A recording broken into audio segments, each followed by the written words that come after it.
Oslavujeme Tvoje sväté meno, Oče náš, milý nebeský, túto pre nás vzácnu chvíľu, kedy si pripomíname, ako Tvoja ruka doteraz bdela nad nami, ako nás viedla žitím, ako za tých prešlých 60 rokov od našej maturity cítili sme dotyky Tvojej lásky na nás, na našich rodinách, na našich deťoch, na každom kroku nášho života.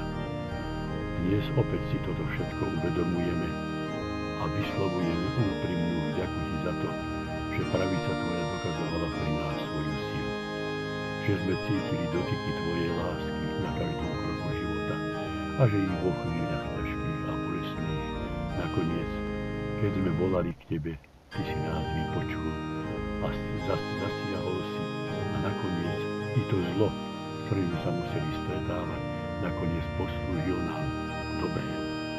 Buď Tvoje sväté meno i naďalej medzi nami i našim potomstvom vzývané, chválené a velebené. Buď Tvoja milosť nad nami, ako my od Teba očakávame. Amen.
Hojže Bože, jak to bolí, keď sa junáč roztratí.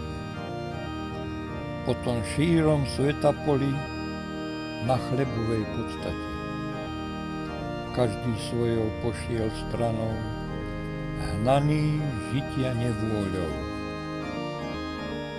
V osamelých sa havranov zmenil krdel sokolov.